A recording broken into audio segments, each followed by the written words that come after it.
ছোলে ভাটুরে আমাদের সকলেরই ভীষণ পছন্দের একটা স্ট্রিট ফুড। আর এটাকেই যদি আমরা বাড়িতে সহজ উপায় বানিয়ে নিই তাহলে কেমন হয়? হ্যাঁ, আজ বাড়িতেই ভীষণ সহজ উপায় বানিয়ে দেখাবো ছোলে ভাটুরের রেসিপি।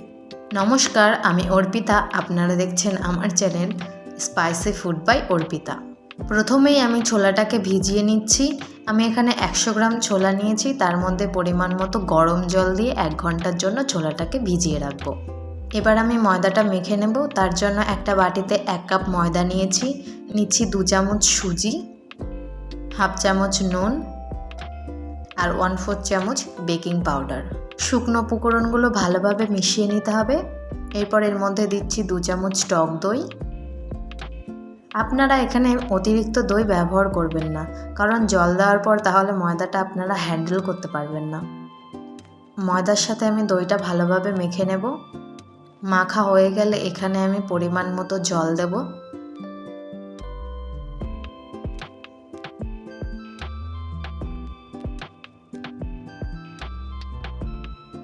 জল দিয়ে ভালো করে ডোটাকে মেখে নিতে হবে। এখানে আপনারা সফট ডো বানাবেন। এখানে যেহেতু আমরা সুজি ব্যবহার করেছি, তাই ময়দাটাকে আমি ওপর থেকে নিচে ছুঁড়ে মারছি, যাতে সুজিটা মধ্যে জলটা প্রবেশ করে এবং সুজিটা ভালোভাবে ফোলে। আমার ময়দাটা মাখা হয়ে গেছে। আমি সামান্য পরিমাণে সাদা তেল নিয়ে ময়দার গায়ে মেখে নেব, যাতে ময়দাটা শুকিয়ে না যায়। ময়দার গায়ে ভালোভাবে তেল মাখানো হয়ে গেলে আমি এটাকে ঢেকে রেস্টে দেব 1 ঘন্টার জন্য। আমাদের ময়দা মাখতে মাখতে দেখুন ছোলাটা কি দারুণভাবে ভিজে গেছে। এখানে আপনাদের সারা রাত ভিজিয়ে রাখার কোনো প্রয়োজন নেই, 1 ঘন্টা ভেজালেই এনাফ। এখানে আমি যেহেতু গরম জলে ভিজিয়েছি, আপনারাও এই ট্রিকটা ব্যবহার করতে পারেন। এবার আমি ছোলাগুলো সেদ্ধ করার জন্য একটা প্রেসার কুকারের মধ্যে নিয়ে নিচ্ছি। এর মধ্যে দিচ্ছি 1 টুকরো দারচিনি, 2টো এলাচ আর কয়েকটা লবঙ্গ, পরিমাণ মতো নুন আর পরিমাণ মতো জল দিয়ে আমি এখানে ছোলাটাকে সেদ্ধ করে নেব। আমি এখানে 4টে সিটি দিয়ে নিচ্ছি, তাতেই আমার ছোলাটা সুন্দরভাবে সেদ্ধ হয়ে যাবে। ছোলাটা সিদ্ধ করে গলিয়ে ফেলবেন না। দেখুন আমি যেভাবে করেছি এইভাবেই করবেন। ছোলাটা উপর থেকে শক্ত থাকবে কিন্তু ভেতরে পুরো সফট। হাত দিয়ে টিপলেই দেখুন গলে যাচ্ছে। এরপর আমি ছোলাটা রেডি করে নেব। তার জন্য কড়াইতে সর্ষের তেল গরম করে নেব। তার মধ্যে ফোড়ন দিচ্ছি জিরে আর শুকনো লঙ্কা। এরপর এর মধ্যে দিয়ে দিচ্ছি পেঁয়াজ কুচি। পেঁয়াজ কুচিটাকে লাল লাল করে ভেজে নেব।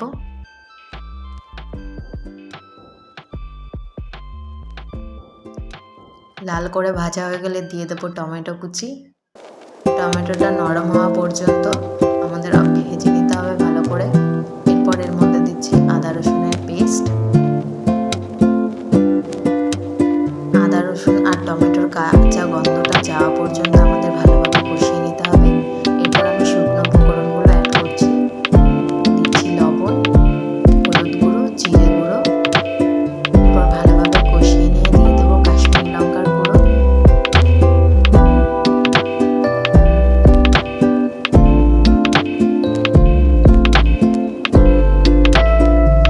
ভালোভাবে কষানো হয়ে গেলে আমি এখানে সিদ্ধ করে রাখা ছোলাটা দিয়ে দিচ্ছি। ছোলাটাকে কিছুক্ষণ কষিয়ে নিয়ে এর মধ্যে আমি জল দেব। আমি এখানে চা পাতা ফোটানো জল ব্যবহার করছি, আপনারা নর্মাল জলও ব্যবহার করতে পারেন। কিছুই না, গরম জলের মধ্যে 1 চামচ চা পাতা দিয়ে সেটাকে ফুটিয়ে নিয়েছি, ব্যাস। এরপর ঝোলটা ফুটে গেলে এর মধ্যে দিয়ে দেবো চানা মশলা আর গরম মশলার গুঁড়ো। কিছুক্ষণ ফোটালেই দেখবেন উপর থেকে তেল ভেসে উঠেছে, তখনই নামিয়ে নিতে হবে। দেখুন রেডি হয়ে গেছে। এর মধ্যে আমি একটা তড়কা ব্যবহার করেছি, সর্ষের তেল গরম করে তার মধ্যে কাঁচা লঙ্কা, আদা কুচি আর কাশ্মীরি লঙ্কার গুঁড়ো দিয়ে। এবার আমরা ভাটুরাটাকে তৈরি করে নেব। দেখুন 1 ঘন্টা রেস্টে দেওয়ার পর ময়দাটা কতটা ফুলে উঠেছে। এই ময়দা থেকে আমরা ছোট ছোট লেচি কেটে নেব।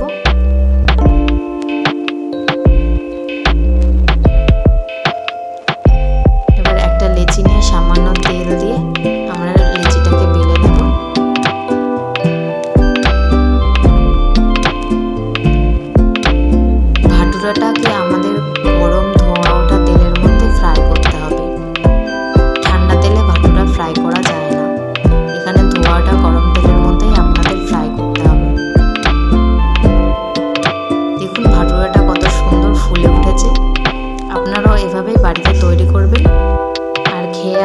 জানাবেন কেমন লাগলো। আমার চ্যানেলে নতুন হয়ে থাকলে প্লিজ আমার চ্যানেলটা সাবস্ক্রাইব করে আমার পাশে থাকবেন। আর একটা কমেন্ট করে জানাতে ভুলবেন না আমার আজকের রেসিপিটা আপনাদের কেমন লাগলো। বাড়িতেই ভীষণ সহজ উপায়ে আমি আজকে এই রেসিপিটা বানিয়ে দেখালাম। আপনারা সকালে ব্রেকফাস্টে বা বাড়িতে কোনো আত্মীয় স্বজন এলে তাদেরকেও বানিয়ে খাওয়াতে পারেন। সকলে ভালো থাকবেন, সুস্থ থাকবেন।